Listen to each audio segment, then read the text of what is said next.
Hey guys, it's Kylie and welcome back to my channel. So today I have a knitting machine tutorial for y'all. I can't tell y'all how many comments I've had wanting a YouTube video for these, so I'm finally going to show y'all exactly how I make my twist headbands. But before we jump into this tutorial, if you have not yet subscribed to my channel, be sure to subscribe and give this video a thumbs up and we'll get started. Okay, so to make the twist headbands, you're going to need a knitting machine of some sort. I'm using my Addi 46 pin. I have also used a 40 pin Centro when I make these twist headbands, so whatever knitting machine that you want to use, you'll need that. You will need some waste yarn to cast on with and waste yarn to cast off with, so I have two stray pieces here of waste yarn, and you want it to be a color that contrasts very well to whatever color you're using to make the headband. So I have these bright colors, so it'll be easy to find our stitches at the end, and you'll understand what I mean at the end when we take our piece off the machine. So you'll also need your yarn for the headband. I am using Bravo worsted weight yarn from We Crochet. This one works well with my machine. I also use a lot of Hobby Lobbies. I love this yarn, my machine. It works great too. So whatever worsted weight yarn that'll work in your machine. And one skein will make one headband, and you'll have some left over of the Bravo, and that are 218 yards a skein. You will also need a pair of scissors, a crochet hook for the end when we finish our headband off, and you don't have to have this, but I prefer this. I am using a Addi drill bit that was I got it off Etsy. I'll link it below because this makes turning it so much easier, because you'll notice I took the piece off my handle. It's not broke, I just took it off because the drill bit fits better without it. So I will link this bit down below because you might want to grab one, because this is a total arm saver. And you'll also need a tapestry needle. Okay, but to start, I'm going to take one of my colors of waste yarn and we're going to cast on, and I will show y'all how to cast on. So we're going to start with the first pin on the Addi. It's going to be the black pin right here, and we're going to go under the pin, and then the next one we're going to round behind it, and then we're going to grab the next pin. So we're going to go around behind, grab the next pin, behind, grab the next pin, and you're going to do this all the way around. So you're going to put the yarn under one pin and go behind it on the next pin.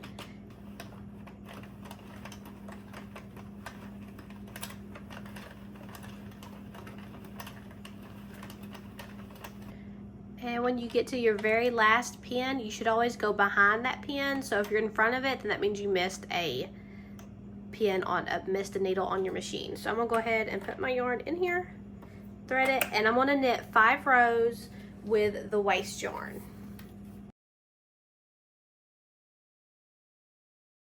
Okay, so after you do 5 rows with your waste yarn, you're then going to switch over and use your start with the main color for your headband. And you want to leave a pretty good tail of yarn because you're going to use it later on at the end, so you would rather have extra than not enough, so make sure you leave a decent sized tail in the inside of your machine there. And then we're going to set our row counter back to 0, and we're going to knit 95 rows for the body of our headband. So we're just going to go on, get started, and like I said, we're going to knit for 95 rows.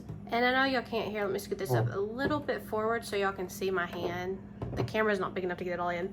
But when I am holding my yarn, I am holding it in between my thumb and my first finger. I'm putting a little pressure on, not very much, so my tension's not super tight, but it is just a little bit. I'm barely kind of holding it and letting the yarn glide through my hand. So, but you're just gonna go ahead and you're going to knit 95 rows with the main color of your headband.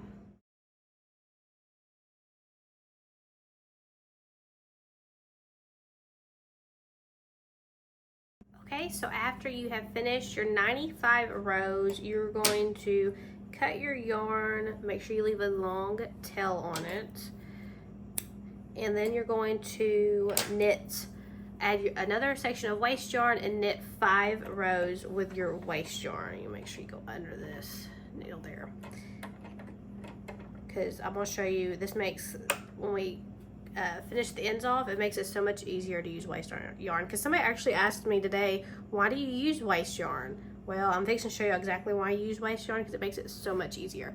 So we're going to do 5 rows in our waste yarn, and then we're going to take it off the machine.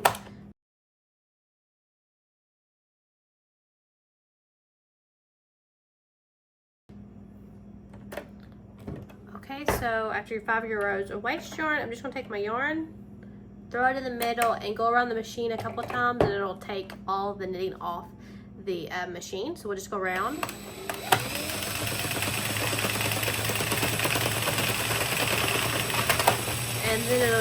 And then it'll just start coming off by itself. And there we go. So now I'm just gonna move my machine, and you're just gonna take your piece and you're just gonna stretch it.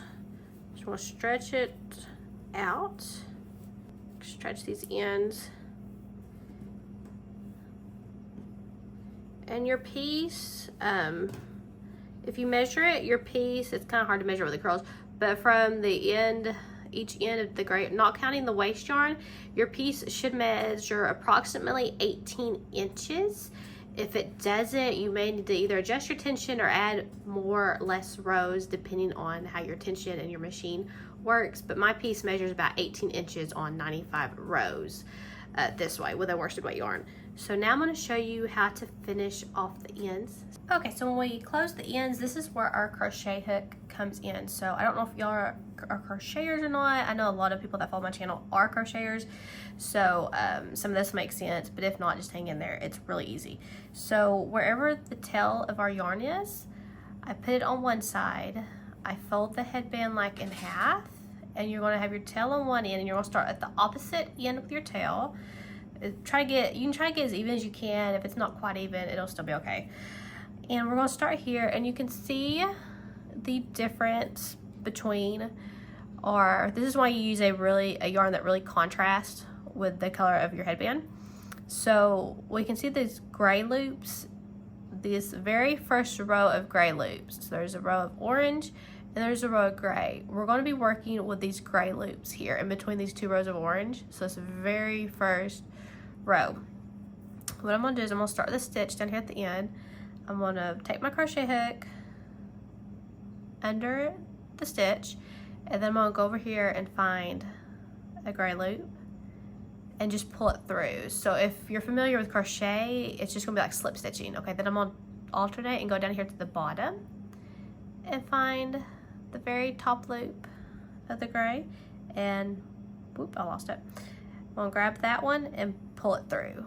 So this technique is called the slip stitch method. So if you're familiar with crochet, you'll understand that. But you're just going to take the very top loop of the grays and slip stitch them and pull them through.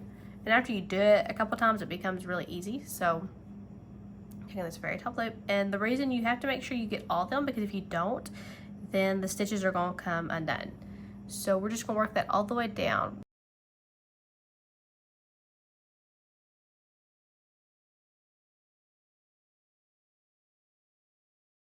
Okay, and so when you get back here towards the end, you just want to make sure you get all the loops, because if you don't get all of them, it will come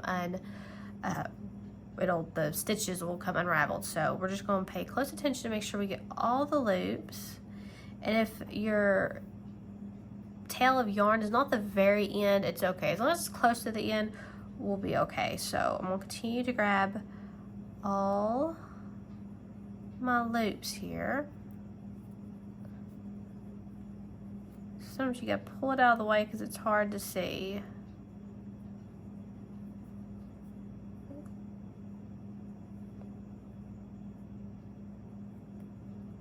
Yeah, because there's one right there. Okay, and I think that was the last one. And after you do the last loop, you will then grab that tail of yarn and pull it through. So then it cannot come undone. So then after you get all your loops, you're going to take off your waste yarn. So we're just going to pull the waste yarn off, and I like to roll mine up and then save it for the next project, because then that way you can reuse it and you just don't throw it away. so you can use it a few times before it wants to unravel. And after you pull that out, you can then pull your piece and check and make sure that you didn't miss any stitches, and we didn't. So I'm just going to repeat this now for the other end and slip stitch this other end, and then I'll show you how to make the twist. Okay, and I do want to mention, when you go to take the waste yarn out of the bottom where you started your piece, from the bottom section of waste yarn, when you pull it, it will start to like gather instead of just pull out like the top did.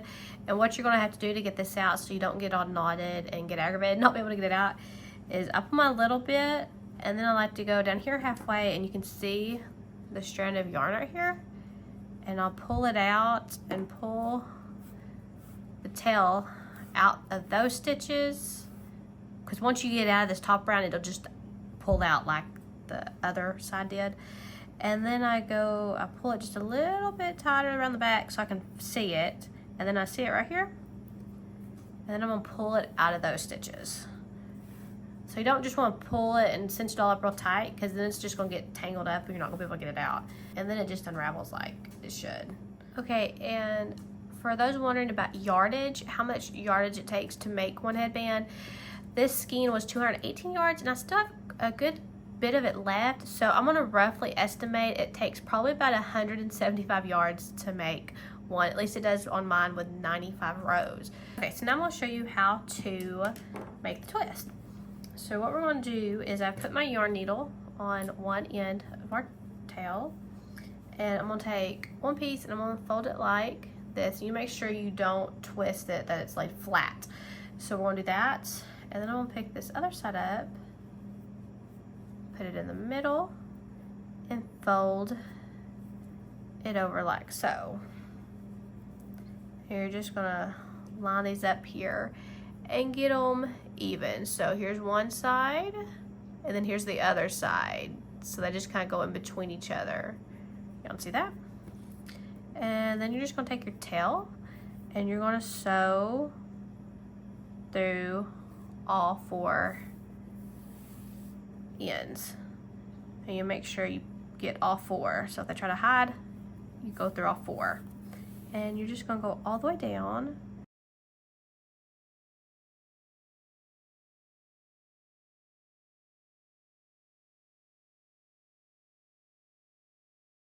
Okay, when you get back to the end, I like to go ahead and knot these 2 ends together to make sure that they don't come out and your ends are secure. So I knot them together a couple times, and then you just want to weave your ends in. Okay, so after you weave your ends in, you're just going to flip it inside out,